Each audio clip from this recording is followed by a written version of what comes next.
আজকে সকালে আপনারা জানেন যে তেলিখালী ৯ নং ওয়ার্ডে একটি হত্যাকাণ্ডের ঘটনা সংঘটিত হয়েছে। ক্লুলেস একটি হত্যাকাণ্ড ঘটনা। এটি আমরা ঘটনা সংঘটিত হওয়ার ১৬-১৭ ঘন্টার মধ্যে এটি উদ্ঘাটন করতে সক্ষম হয়েছি। গুণ প্রকার গুড়ির তথ্য বা সূত্র ধরে আমরা এটি কাজ করতে থাকি এবং আজকে দ্রুততম সময়ের মধ্যে এই মামলাটি উদ্ঘাটন করতে সক্ষম হয়েছি। আমাদের কাছে সকাল ৬টায় সংবাদ আসে যে তেলিখালী ৯ নং ওয়ার্ড বেরিবাদের দক্ষিণ পাশে একটি লাশ পড়ে আছে এবং সংবাদ থেকে জানা যায় যে ইসমাইল শরীফ নামে এক ব্যক্তি লাশ।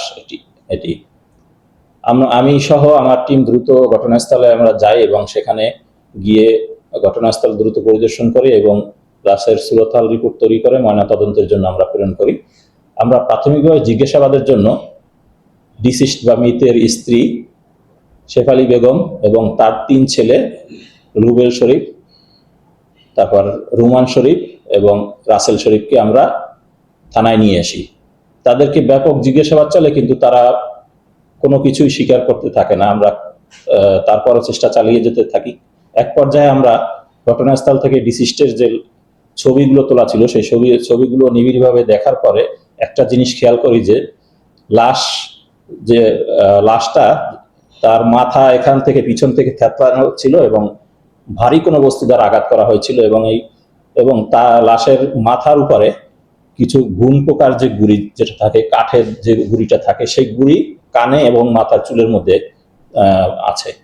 তখন আমরা পুনরায় আমি আমার তেলিখালী তদন্ত কেন্দ্র থেকে অফিসার ফোর্স প্রেরণ করি এবং বলি যে কোথায় গুণ পোকা গুড়ি আছে সেটা ভালোভাবে খুঁজে দেখতে। তখন তারা খুঁজতে খুঁজতে এক পর্যায়ে দেখে যে ওই ইসমাইল শরীফের বাড়ির বারান্দার সামনে কাঠের উপরে বাঁশ থেকে গুণের গুড়ি এবং সেটা মাটির ফ্লোরে পড়েছে এবং সেই মাটির ফ্লোরেই রক্তের ছোপ ছোপ দাগ দেখা যাচ্ছে। তখন আমরা অনেকটা নিশ্চিত হতে পারি যে এখানেই হত্যাকাণ্ড ঘটানো হয়ে থাকতে পারে এবং দ্রুত আবার নতুন করে এটা নিয়ে কাজ করতে শুরু করি এবং এক পর্যায়ে রাসেল শরীফ স্বীকার করে যে কোথায় এই হত্যাকাণ্ডে ব্যবহৃত আলামতটি সে রেখেছে। আমরা রাতের বেলা সিআইডি ক্রাইমস ইউনিট আমাদের সাথে আসে এবং আমরা ঘটনাস্থলে পুনরায় যাই।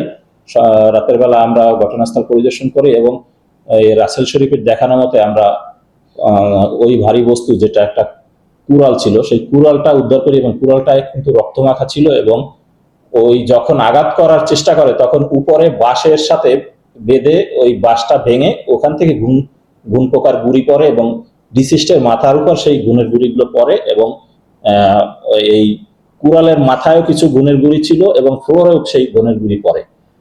সিআইডি ক্রাইমস ইউনিট সেই আলামতগুলো সংগ্রহ করে, যেমন কুড়াল থেকে রক্ত, ফ্লোরের রক্ত এবং ঘটনাস্থলের যে রক্ত, এগুলো সব সংগ্রহ করেছে। এগুলো এখন আমরা ডিএনএর জন্য পাঠাবো এবং মোটামুটি নিশ্চিত হওয়া গেছে যে এই হত্যাকাণ্ডের সাথে মা এবং এই ৩ ছেলেই জড়িত।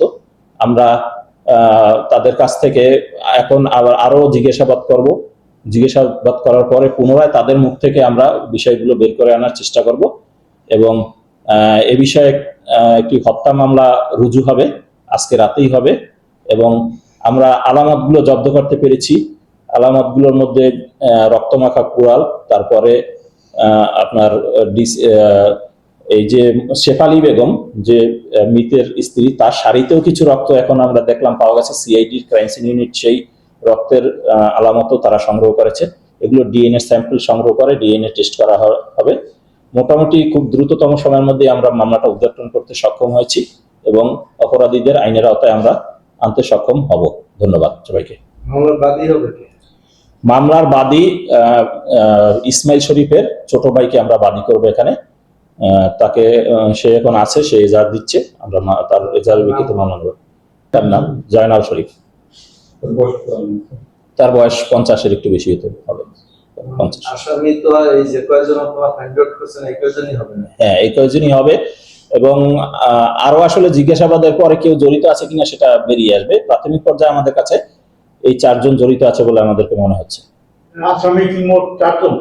হ্যাঁ, এখন 4 জন আমরা বের করতে সক্ষম হয়েছি। আরো সামনে যদি তদন্তে আরো বেরিয়ে আসে তাদেরকে 3 ছেলে। হ্যাঁ। বিরোধের কোনো কারণ জানা গেছে কি স্যার? আসলে আমরা প্রাথমিকভাবে জানতে পেরেছি যে তাদের মধ্যে আসলে দাম্পত্য কলহ এবং পারিবারিক কলহ ব্যাপক আকারে ছিল, যেটা নিয়ে প্রায় তাদের মধ্যে হাতাহাতি মারামারি ঘটনা লেগেই থাকতো, এবং এইটা নিয়ে এই ঘটনা ঘটতে পারে বলে আমরা ধারণা করছি। অন্য কোনো কারণ থাকলে সেটা তদন্তে পাওয়া যাবে আসলে।